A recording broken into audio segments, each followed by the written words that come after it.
The Lord of the Rings hype continues.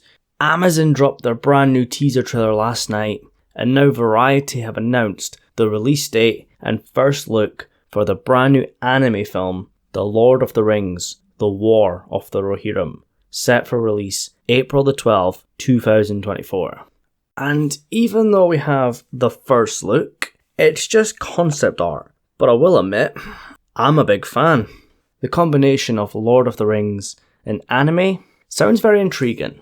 And obviously, this is clearly the capital of Rohan, Edoras, and those are the riders of Rohan, the Rohirrim, facing off against their bitter rivals, the Dunlendans, backed by an army of Haradrim from the south and their mighty Oliphants, or Mumakil.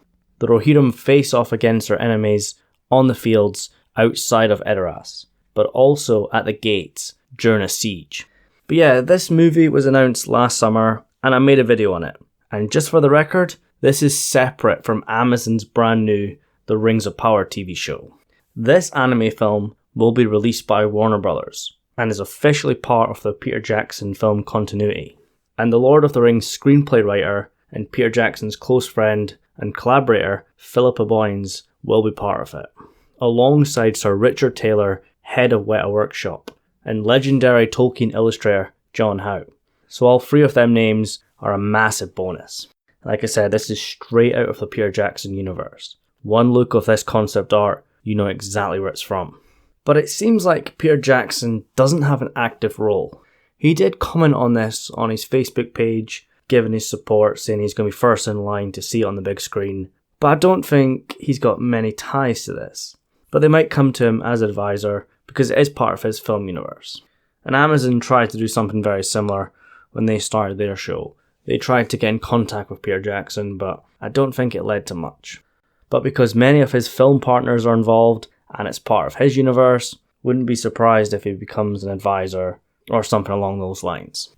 So what is this actually about? Obviously about Rohan, and it's set 2 centuries before the events of The Hobbit and The Lord of the Rings.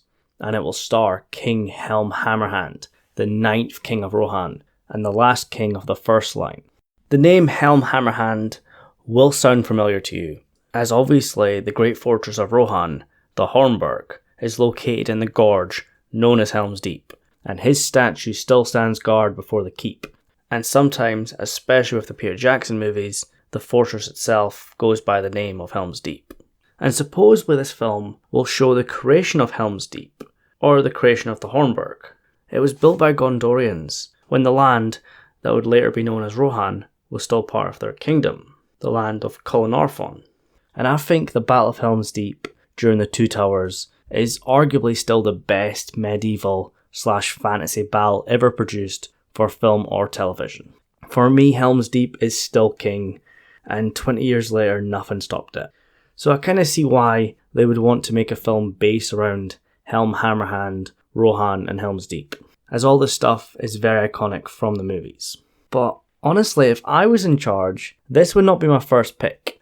If I was making this, my first pick would be the Angmar War, which is all about the Witch King of Angmar, the greatest of the 9, destroying the northern kingdoms of Arnor. But at the same time, none of us can deny the popularity of the Rohirrim. And because it's set in Peter Jackson's universe, they will be using the iconic Rohirrim theme in all his designs.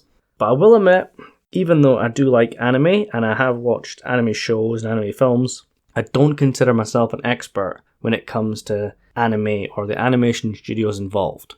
But because it's The Lord of the Rings, and I like what I've seen so far, I do have high hopes for this film. But right now, no voice casting has been announced, but supposedly that's coming soon. It's likely they'll try and get a big name voice actor for King Helm. And I want to bring up this point, because it's animation, and it's set during the 3rd Age of Middle-earth, I would not be surprised if a few familiar faces and voices show up.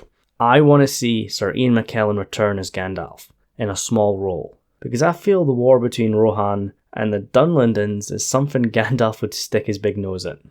And I know, unfortunately, Sir Christopher Lee is no longer with us, but I think this would be a great opportunity to showcase a Saruman who is still a friend and ally to Rohan, or at least is not openly destroying their kingdom, because Saruman, he's always wanted that ring, And like I said, Christopher Lee is no longer with us, but I'm sure they can make it work. And Orthanc is literally on Rohan's border, so that makes sense to me. And I think it's also a great opportunity to show off the true military might of Gondor, even in the Third Age, when it's on a decline. Because even though Gondor is no longer in its prime, Peter Jackson kinda made the Gondorians look rather weak. Whereas Rohan, especially in the third movie, were total beasts. So yeah, I don't think this is a mere coincidence that they announced this less than 24 hours after Amazon dropped their trailer, because they're trying to ride that Lord of the Rings hype. And I think we also have to consider the situation going on involving the Lord of the Rings and Hobbit film, TV, gaming, and all those other rights. And supposedly the company that owns them, the Saul Zentz company I believe it's called, they believe Warner Brothers isn't doing enough with the brand, because if we think about it, the last movie they released was the Battle of the Five Armies, and that was 2014, wasn't it? But it's all to do with money and movie politics. And it brings me back to the time when the Hobbit movies almost got lost in limbo because everyone was suing everyone. But Tolkien is a very lucrative brand, and if this anime film is a success, then I imagine more films and TV shows might happen, set in the Peter Jackson universe. I know anime does have its challenges, but we can consider it easier than live action in a way, because you don't have to get cast members down to New Zealand, find all these locations, rebuild or reuse sets and props. Because the Edoras set is no longer on Mount Sunday, is it? Is it stored away in some warehouse? But saying that, I understand anime does have its challenges. But obviously anime films, even with the Lord of the Rings brand and Peter Jackson's backing, they're not going to make anywhere close enough to what Peter Jackson done at the box office. But it might make enough money to keep all these big greedy companies happy for now. But yeah, very hyped, and I'll keep you guys updated for this. But for now, make sure you post your thoughts on The Lord of the Rings, The War of the Rohirrim. And if it is a big hit, what other stories would you like to see told in anime, or even live action? Personally, I wouldn't mind seeing a young Aragorn series. I know Amazon were supposedly trying to do that, but I think it would work out quite well in anime. And like I said, my personal favourite is the Angmar War. Give me the Witch King of Angmar in anime with his Return of the King or Rise of the Witch King armour. I would love to see that. I think that'll do for today. So if you haven't already, go and check out my Amazon The Rings of Power trailer breakdown, and of course subscribe for more Lord of the Rings videos. So yeah, thank you so much for watching, subscribe for more videos, and I'll see you soon.